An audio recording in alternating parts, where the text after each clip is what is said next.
उद्योग नसलेल्या जिल्ह्यामध्ये आज जी काही ऍक्टिव्हिटी सुरू झालेली आहे, मायनिंगच्या माध्यमातून हळूहळू स्टील हबकडे गडचिरोलीची वाटचाल चाललेली आहे. आणि मी लॉयड मेटल्सचंही या ठिकाणी अभिनंदन करेन की त्यांनी समर्पित माओवाद्यांना प्रशिक्षण देऊन आणि त्यांना रोजगार उपलब्ध करून दिला.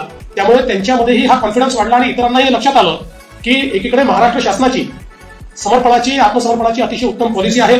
त्या पॉलिसीतनं आपण सर्व प्रकारची मदत तर देतोच आहोत, पण त्याचवेळी अशा प्रकारच्या लॉयड सारख्या ज्या काही उद्योग आहेत ते उद्योगही त्या ठिकाणी पुनर्वसनामध्ये हातभार लावत आहेत.